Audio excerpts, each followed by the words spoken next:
Mimi sina chama chochote cha siasa na wala sijihusishi na siasa kwa namna yoyote ile. Ni mwananchi tu wa Tanzania. Kwa hivyo hata wakati nafanya baadhi ya vitu ambavyo nilivifanya ambavyo vimepelekea mpaka mambo yote yameweza kutokea. Baadhi ya vitu ni misunderstanding tu, lakini mimi sipo kabisa katika siasa.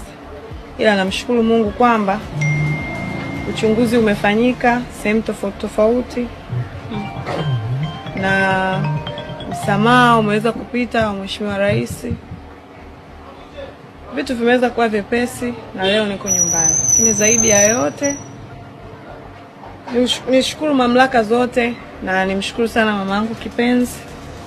Nilipata taarifa nikiwa ndani, bado sijapata nafasi ya kuona vyote maana ni vingi. Mimi mwenyewe akili yangu kwa sasa hivi bado I'm not in a mood to explain so much about anything. Lakini tu nimshukuru mamangu kwa vyote alivyofanya, kwa namna alivyonipigania kama mzazi, familia yangu kwa ujumla, marafiki zangu na Mheshimiwa Rais. Kwa kifupi sina mengi ya kuongea. Ila nashukuru Mungu niko nyumbani, nimerudi salama, ni hivyo tu. Labda kama mamangu ana kitu cha kuambia, lakini zaidi ya yote niwashukuru pia Watanzania ambao waliweza kufika magereza, ambao walifanya chochote kwa nafasi yao, walioniombea salamu nilikuwa napokea tofauti tofauti. Nawashukuru sana kwa upendo wenu. Lakini pia watu wengi huwa tukienda kutoa misaada, tunatoa tu misaada kwa watoto yatima. Ila misaada inaweza ikapelekwa hata magereza. Kwa hiyo kwa watu mtakaopata nafasi, pelekeni misaada magereza.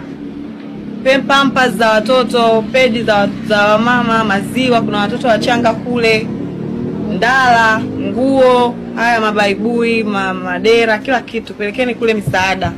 Mnaweza mkaenda kama familia, kama kikundi. Hilo ndo kubwa ambalo mimi nimeliona kwanza la muhimu zaidi, kwa sababu kwa kwenda kule nimejifunza sana kushukuru. Allah amenifundisha kushukuru. Kuna vitu vingi tunavifanya unakuwa huru kama hivi, unaona tu ni kitu cha kawaida, ni vitu ambavyo we take for granted. Lakini uhuru, yani thamani ya uhuru ni kubwa sana. Thamani ya amani ni kubwa sana. Unapokuwa uwezi hata kugusa simu, uwezi hata kwenda sehemu chooni peke yako mpaka mtu akutizame unafanya nini. Sio maisha mazuri. Vurugu hizi, kuna vitu vikao vinatokea vya vurugu. Unakuwa wewe unajiangalia tu wewe kama wewe kwa vibe zako na miemko yako, lakini kule